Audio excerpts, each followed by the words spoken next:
Ain't no room for the haters, ain't got time for jealousy. I'm too focused on the music, the money, and where I'm headed. If it rain, I'm a parade, I'ma get an umbrella. Fuck all they did. Hey guys, this is Editors Depot and you're watching another intro template tutorial. Feel free to pause this video at whatever moment you wish if we're going a little too fast for you. And if you have any questions, leave them down below in the comment section.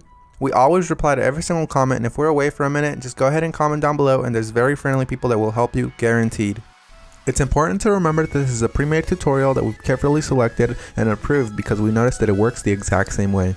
If you have any questions, comments, or it's just not working for you, just leave a comment down below and we'll get back to you, guaranteed. Now this tutorial requires both Adobe After Effects and Cinema 4D. You will absolutely require them. If you do not have them, go ahead and visit EditorsDepot.com. We can do any template customization at very affordable prices. Just feel free to select the template you wish and check out with it and detail everything you want on the template. Now that that's out of the way, all you're going to want to do is open up the Cinema 4D file. So here it is, and we already have it open, so we're going to go ahead and bring it up. And as you can tell, everything is ready to go. All you have to do is replace the text, render, and you're done. Except one little thing, there's sometimes problems that come up with the templates, and I'm going to go ahead and cover them here. Sometimes the audio will be included, and you don't have to worry a bit about that. As you can tell on this template, the audio is included. It's not a problem at all. And sometimes the font is not included. If it's not, all you want to do is of course look for the text layers. They will look a little like this.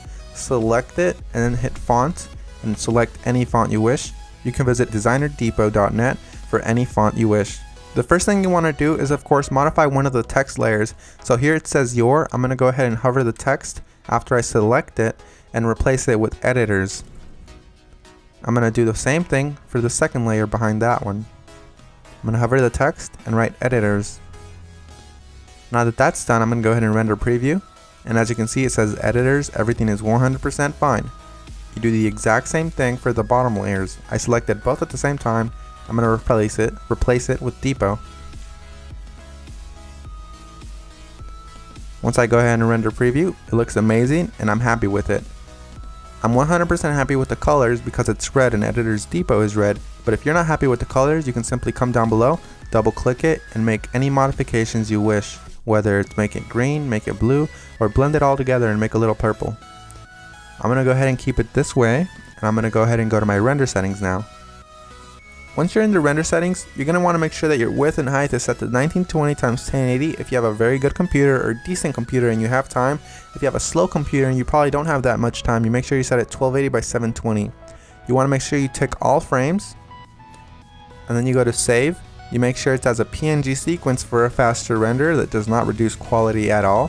And you want to make sure you select file here. Make sure you make a folder for this one render sequence that's alone and empty. Mine is template render, and I'm going to name my every single sequence render. You close that and you begin the render. While it finishes rendering, I'm going to go ahead and open up my Adobe After Effects file and go ahead and get started with that for you guys. As you can see, that says that there's two files missing, so I'm going to go ahead and find them for my computer. So I'm going to wait for it to load, and as you can see, it says here that the audio is missing. I'm going to go ahead and double click the file, and I'm going to find it for the computer. It should be included in the template, and if it's not included, we're sorry and we're going to do our best to try to help you, but if it's not, you can go ahead and include any audio you want. As you can see here, it's not included, so I'm going to go ahead and just drag in one of my copyright-free files that I have in my library. You can use the one that we're using for this tutorial. Another really quick tip you can actually follow is just close this, right-click the file, and go to rename. You can actually copy the entire name if it still has the original name of the song. Then you go back to YouTube, you paste that there, and you download the file from there. You want to make sure it's copyright-free and you're not breaking any laws though. Once you've gone ahead and replaced your song, you're going to want to go ahead and replace the other thing that was missing, which is of course the PNG sequence. It might be a PNG file, .png, or it might be an MP4 file, or anything within those regards, like QuickTime for example.